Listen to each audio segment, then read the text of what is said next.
આ દૂધી ચણાની દાળનું શાક તમે એકવાર બનાવી લીધું ને તો તમને એમ લાગશે જ નહીં કે આ શાક છે તમે ઘરે બનાવ્યું છે, એવું લાગશે કે તમે રેસ્ટોરન્ટમાંથી અત્યારે જ લઈને આવ્યા છો. બહુ સરસ એવું જોરદાર બનીને તૈયાર થાય છે.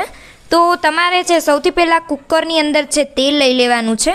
એમાં આપણે બેઝિક મસાલા છે જે વઘારમાં નાખીએ છીએ તે જીરું છે, હિંગ છે, મીઠો લીમડો છે અને ખડા મસાલા છે અને આદુ લસણની છે પેસ્ટ છે અને ટામેટાં છે.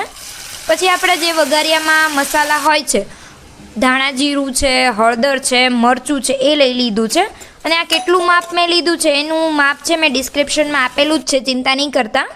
અને હવે છે આપણે 2 થી 3 કલાક પલાળેલી છે ચણાની દાળ લઈ લીધી છે. આ દાળ જો તમે અગાઉ પલાળતા ભૂલી જાઓ તો ગરમ પાણી કરી અને 1 કલાક પલાળશો તો પણ ચાલશે.